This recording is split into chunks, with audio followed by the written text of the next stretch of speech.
तारिक खान साहब, क्या देश शरिया से चलेगा? नहीं, संविधान से चलेगा। तो दीन फिर ऊपर कैसे हो जाएगा? संविधान से चलेगा। कौन बोला? एक मुफ्ती का बयान है, मुफ्ती नदवी है, उनका यह बयान है, और साजिद रशीदी भी हमारे साथ बैठे हैं, वो भी इसका समर्थन कर रहे हैं। नहीं, ठीक है। और समर्थन उन लोगों का भी जो हिंदू राष्ट्र बनाना चाहते हैं, उनका भी समर्थन। देवकीनंद ठाकुर खुलकर कहते हैं कि हिंदू राष्ट्र बना देना चाहिए। आरएसएस के प्रमुख भी कहते हैं कि हिंदू राष्ट्र बना देना चाहिए। तो फिर क्या होगा? फिर उन लोगों की बात नहीं करेंगे आप? इन लोगों को सजा दीजिए जो लोग इस बात को कह रहे हैं। दोनों तरफ की बात कीजिए। आप तो एक तरफा बात कर रहे हैं एंकर महोदय। फिर उन लोगों को भी सवाल पूछ रहा हूं, मैं बात नहीं कर रहा हूं, मैं सवाल पूछ रहा हूं। आप अपनी बात रखिए, आपका काम है जवाब देना। आप सवाल पूछिए बीजेपी के प्रवक्ता से, बिल्कुल पूछिए। तो मुझे सरकार में मेरा काम सवाल पूछना है। बीजेपी के पास मेरा काम सवाल पूछना है। मैंने आपसे सवाल पूछा, आप जवाब दीजिए। हाँ, बिल्कुल। भारत देश संविधान से चलेगा। और अगर किसी से भी ये चयन करने को कहा जाता है कि आपके लिए संविधान बड़ा है या आपका देश बड़ा है, बिल्कुल संविधान बड़ा है। और दोनों की तुलना ही नहीं है, क्योंकि संविधान के अंदर ही चलिए ठीक है, ये बड़ी अच्छी बात आपने कही। लेकिन मुमताज साहब, ठीक है, आपकी बात समझ गया। मुमताज आलम रिजवी, फिर इस तरीके के बयान क्यों दिए जाते हैं? क्या ये भड़काने के लिए दिया जाता है? जानबूझकर इस तरह की बात कही जाती है? बहुत बहुत शुक्रिया अखिलेश भाई। देखिए, ये बार बार बहस जो आती है कि संविधान बड़ा है, कि धर्म बड़ा है, दीन बड़ा है, ये सब आपस में झगड़ा कराने की बात है। और मैं कहता हूं कि इसमें ऐसा लगता है कई बार कि कोई बाहरी ताकतें हैं क्या?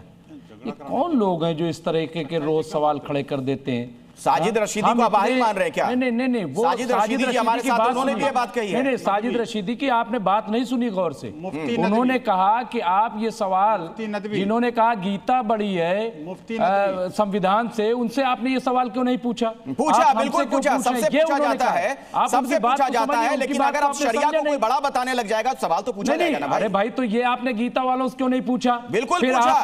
आपने सुना नहीं होगा, कई डिबेट हम कर चुके हैं इस पर। एक मिनट, आप ये बताइए कि जो लोग हिंदू राष्ट्र की बात कर रहे हैं, हाँ, वो क्यों कर रहे हैं? क्या ये संविधान के खिलाफ नहीं है? आप तो उनको कहते हैं कि साहब अब आ गए, अब ताकत में आ गए, जोश में आ गए, हाँ, अब जागृत हो गए, ये सब चलाते हो। तो ये उसका जवाब है? नहीं, ये उसका जवाब है। हिंदू राष्ट्र वाला जवाब मैं लेता हूं विनोद बंसल जी से। लेकिन क्या ये उसका जवाब है कि कहा जा रहा है कि शरिया से जवाब हो सकता? ये जवाब है। क्यों जवाब? विनोद बंसल जी, ये एक जवाब है। नहीं हो सकता। मुमताज आलम रिजवी कह रहे हैं कि फिर एक जवाब है। आप लोग क्यों कहते हैं? आप लोग हिंदू राष्ट्र की बात क्यों कहते हैं? चलाना है, ठीक है, समझ गया आपकी बात हो गई। विनोद बंसल जी, हिंदू राष्ट्र की बात क्यों कही जाती है? कह रहे हैं ये उसी का जवाब है। मैं सुनो, हिंदू राष्ट्र की बात कही नहीं जाती। हमें कुछ नहीं बनाना, चिंता मत करो, हम कुछ नहीं बनाने जा रहे। जो है वो है, इसको कोई चेंज नहीं कर सकता। क्योंकि जब तक हिंदू यहाँ पर बहुसंख्यक है ना, तब तक ऐसा रहेगा।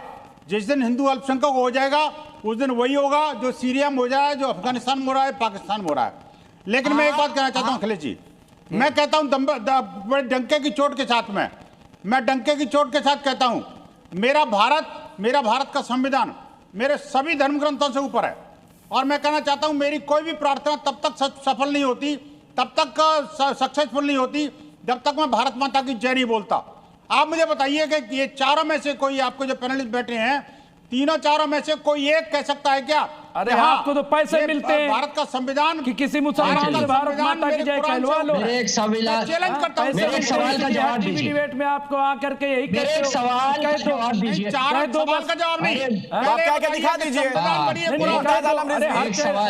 डिबेट में कहते हैं। तो अगर आपको लगता है उनका एजेंडा है तो एजेंडा अफूज कर दीजिए, आप बोल दीजिए। अखिलेश जी, अब आज से अगर आपको लगता है उनका एजेंडा है तो आप एजेंडा खत्म कर दीजिए ना भाई, बोल दीजिए। एजेंडा बना लीजिए ना कि भाई वो वही डिबेट में आएगा जो भारत माता की जय। मैं वो नहीं कह रहा हूं, लेकिन आप कह रहे हैं, उन पर आरोप लगा रहे हैं, तो मैं कह रहा हूं, बोल दीजिए ना भाई। मुमताज आलम रिजवी खुश कर दीजिए एजेंडा, आपको लग रहा है आपको कि एजेंडा है ये, ठीक है।